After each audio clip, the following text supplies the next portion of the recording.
അഗ്നിവീഥികളിലൂടെ സഞ്ചരിക്കേണ്ടി വന്ന നമ്മുടെ സ്ത്രീ സഖാക്കൾ അവരെ ഒരു പ്രസ്ഥാനത്തിലേക്ക് കൊണ്ടുവന്നിട്ടുള്ളത് കമ്മ്യൂണിസ്റ്റ് പാർട്ടിയാണ്.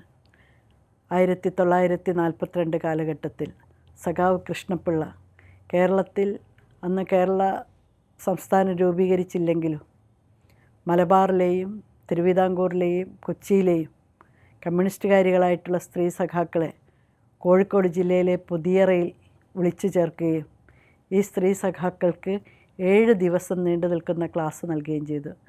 നവംബർ 1 മുതൽ 7 വരെയായിരുന്നു പുതിയറയിൽ വെച്ച്.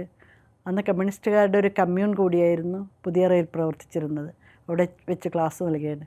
ആ ക്ലാസ് നൽകുന്നതിനിടയിൽ പല പ്രദേശങ്ങളിലായിട്ട് പ്രവർത്തിക്കുന്ന ഈ മഹിളാ സംഘത്തിന് ഒരു കേന്ദ്രീകരണം വരുന്നതിൻ്റെ ആവശ്യമെന്ന ഉദ്ദേശത്തോടു കൂടി കേരള മഹിളാ സംഘം രൂപീകരിക്കാൻ തീരുമാനിച്ചു. അങ്ങനെ 1942 നവംബർ 7 സഖാവ് തങ്കമ്മ കൃഷ്ണപിള്ള സെക്രട്ടറിയായും ശാരദാ കൃഷ്ണൻ പ്രസിഡൻ്റായും കേരള മഹിളാ സംഘം രൂപീകരിച്ചു. ആ സമ്മേളനത്തിൽ ഒട്ടനവധി മഹിളാ സഖാക്കൾ, പോരാട്ടത്തിൻ്റെ വീതിയിൽ സഞ്ചരിച്ചിരുന്ന മഹിളാ സഖാക്കൾ പങ്കെടുത്തിരുന്നു. സഖാവ് യശോദ ടീച്ചർ, ദേവയാനി, അതുപോലെ ഗൗരിയമ്മ, സുശീല ഗോപാലൻ, രാധമ്മ തങ്കച്ചി, സുഭദ്രാമ്മ തങ്കച്ചി തുടങ്ങിയ കാളിക്കുട്ടി ആശാട്ടി തുടങ്ങിയ ഒട്ടേറെ പേർ ഈ ക്യാമ്പിൽ പങ്കെടുത്തവരായിരുന്നു. ഈ ക്യാമ്പിൽ പങ്കെടുത്ത വനിതാ സഖാക്കളെയൊക്കെ തന്നെ ഓരോ പ്രദേശത്തിൻ്റെ ഉത്തരവാദിത്വം ഏൽപ്പിച്ച് അവരെ പ്രവർത്തന സജ്ജരാക്കുകയായിരുന്നു ഈ ക്യാമ്പിൻ്റെ ഉദ്ദേശം. അതിൻ്റെ അടിസ്ഥാനത്തിൽ കൊച്ചിയിലും തിരുവിതാംകൂറിലും മലബാറിലുമൊക്കെ തന്നെ മഹിളാ സംഘം ശക്തിപ്പെടുത്തുന്ന പ്രവർത്തനത്തിനായിട്ട് സഖാക്കൾ രംഗത്തിറങ്ങുകയും ചെയ്തു. മലബാറിൽ ദേവയാനിയായാലും യശോദ ടീച്ചറായാലും അതുപോലെ തന്നെ പ്രിയദത്ത കല്ലാട്ടാണെങ്കിലും ഒക്കെ തന്നെ മഹിളാ സംഘത്തിൻ്റെ പ്രവർത്തനത്തിൽ പങ്കാളികളായിരുന്നവരാണ്. പ്രിയദത്ത കല്ലാട്ടിനെക്കുറിച്ച് പറയുമ്പോൾ അവർ വഴിനടക്കൽ സമരത്തിന് വേണ്ടി ഒക്കെ തന്നെ പോരാട്ടം നടത്തിയവരാണ്. നമ്പൂതിരി സമുദായത്തിൽ നിന്ന് പുറത്തിറങ്ങിക്കൊണ്ട് ആ സമുദായത്തിലെ അനീതികൾക്കെതിരെ പോരാടുകയും അതോടൊപ്പം തന്നെ സമൂഹത്തിലെ സ്ത്രീകളെ ഉന്നതിയിലേക്ക് നയിക്കുന്നതിന് വേണ്ടി സമൂഹത്തിൽ പാവപ്പെട്ടവർ അനുഭവിക്കുന്ന പ്രശ്നങ്ങൾക്കെതിരായിട്ട് പോരാട്ടം നടത്തുകയും ചെയ്തിട്ടുള്ള സഖാവായിരുന്നു പ്രിയദത്ത കല്ലാട്ട്. ഇങ്ങനെ കേരളത്തിലെ ഒട്ടേറെ സ്ത്രീകൾ, കാളിക്കുട്ടി ആശാട്ടി, നമ്മൾക്കൊരിക്കലും വിസ്മരിക്കാൻ കഴിയുന്ന പേരല്ല കാളിക്കുട്ടി ആശാട്ടിയുടേത്.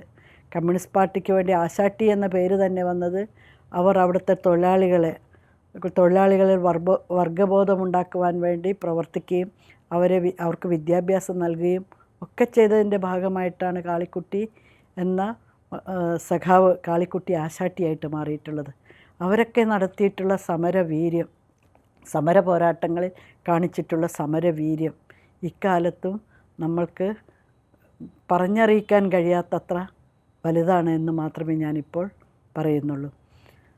കേരള മഹിളാ സംഘം 42 രൂപീകരിച്ചതിന് ശേഷം ഒട്ടേറെ സഖാക്കൾ നമ്മുടെ പ്രസ്ഥാനത്തിന് വേണ്ടി പ്രവർത്തിച്ചിട്ടുണ്ട്.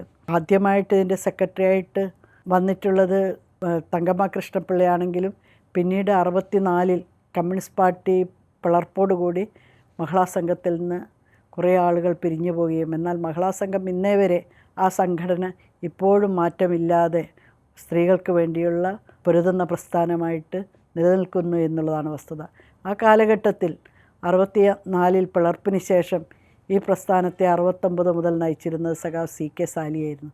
സഖാവ് സി കെ സാലിയുടെ സംഘടനാ വൈഭവം ഈ പ്രസ്ഥാനത്തിന് വലിയ മുതൽക്കൂട്ടായിരുന്നു. അതോടൊപ്പം തന്നെ സഖാവ് മീനാക്ഷി തമ്പാൻ, സഖാവ് ഇപ്പോഴും അസുഖം കാരണം പ്രസ്ഥാനത്തിൻ്റെ ദൈനംദിന പ്രവർത്തനത്തിൽ മാറി നിൽക്കുന്നു എന്നല്ലാതെ ഈ പ്രസ്ഥാനത്തിന് എന്നും ധൈര്യവും അതുപോലെ തന്നെ വഴി കാണിക്കുന്നതുമായിട്ടുള്ള സഖാവാണ്. ഈ പ്രസ്ഥാനത്തിൻ്റെ മുമ്പേ നടന്നവർ സഖാവ് C K Omana, C K Sali, C K Thulasi, Karthiyani teacher, Sathyabhama, C K Lilly തുടങ്ങി എത്രയോ സഖാക്കൾ നമ്മൾക്ക് മുൻപേ നടന്നവരാണ്. ഇതോടൊപ്പം തന്നെ ഈ സഖാക്കളുടെ പേര് പറയാത്തവരായിട്ടുള്ള സഖാക്കൾ എത്രയോ ബാക്കിയാണ്.